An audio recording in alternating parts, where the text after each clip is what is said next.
दिलीप कुमार, जिनका असली नाम मोहम्मद यूसुफ था, का जन्म 11 दिसंबर सन 1922 में पेशावर में हुआ था, जो कि अब पाकिस्तान का एक हिस्सा है।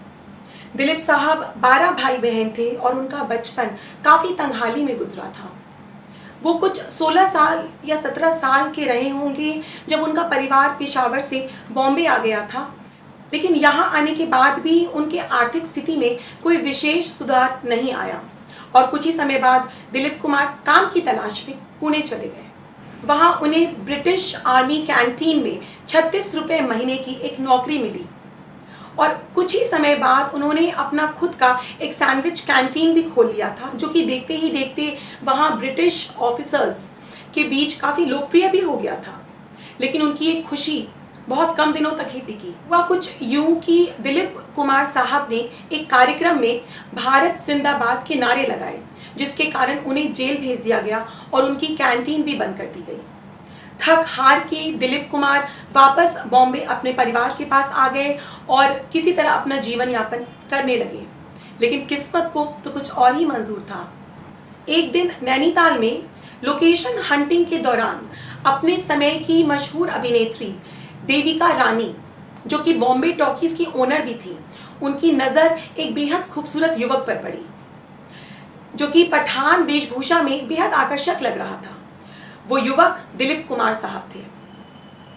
उन्होंने दिलीप कुमार से पूछा कि वो कौन है, तो दिलीप कुमार ने बताया कि उनका नाम मोहम्मद यूसुफ है और वो बॉम्बे में एक छोटा मोटा व्यवसाय चलाते हैं।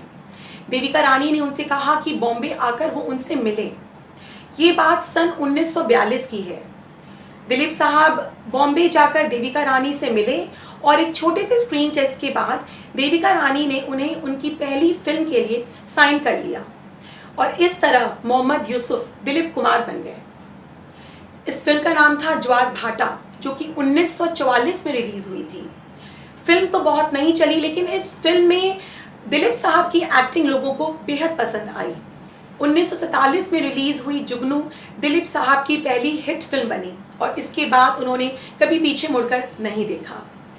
अंदाज, मेला, देवदास, दाग, दीदार, मधुमती, मुगले आजम, कोहिनूर, गंगा जमुना और नया दौर जैसी फिल्मों ने 50s और 60s के दौरान दिलीप साहब को सबसे कामयाब अभिनेता बना दिया और उनका नाम किसी भी फिल्म की सफलता के लिए गारंटी बन चुका था। सब कुछ अच्छा चल रहा था, मगर फिल्म नया दौर की शूटिंग के दौरान कुछ ऐसा हुआ जिससे दिलीप कुमार के पर्सनल लाइफ ने भी एक नया मोड़ ले लिया। हुआ कुछ यूँ था कि इस फिल्म का एक हिस्सा भोपाल में शूट होना था, लेकिन मधुबाला जी के पिता ने उन्हें भोपाल जाने से मना कर दिया। इस बात को लेकर शूटिंग रुक गई और मामला कोर्ट में चला गया, जहां दिलीप कुमार ने नैतिकता का परिचय देते हुए फिल्म के डायरेक्टर B.R. चोपड़ा का साथ दिया और नतीजा ये रहा कि मधुबाला न केवल इस फिल्म से बल्कि दिलीप कुमार के जीवन से भी हमेशा के लिए अलग हो गई। इस जोड़ी के टूटने से सिनेमा प्रेमियों का भी दिल टूट गया और फिर दिलीप कुमार और मधुबाला केवल एक फिल्म मुगले आजम में साथ नजर आए। इस फिल्म में भी इनकी केमिस्ट्री इतनी ज़बरदस्त थी कि आज करीब 60 सालों के बाद भी जब हम उस फिल्म के उस दृश्य को देखते हैं जहां दिलीप कुमार और मधुबाला एक दूसरे को बहुत प्यार से देख रहे हैं और बैकग्राउंड में तानसेन रियाज कर रहे हैं, तो ऐसा लगता है जैसे हम किसी और ही दुनिया में पहुंच जाते हैं। समय गतिमान था और दोनों के अलगाव के कुछ समय बाद दिलीप कुमार ने सायरा बानू से और मधुबाला ने किशोर कुमार से शादी कर ली। 60s का दशक अलविदा कह रहा था और इसी के साथ उदय हो रहा था नए प्रतिभाशाली कलाकारों का भाग्य, जिसमें धर्मेंद्र, राजेश खन्ना, संजीव कुमार और अमिताभ बच्चन प्रमुख थे। दिलीप कुमार इस बात को समझ चुके थे कि अब शायद फिल्म इंडस्ट्री में उन्हें ऐसे लीडिंग रोल्स नहीं मिल पाएंगे जो उन्हें अब तक मिलते आए थे, और समय की मांग को देखते हुए उन्होंने कैरेक्टर रोल्स एक्सेप्ट करना शुरू कर दिया।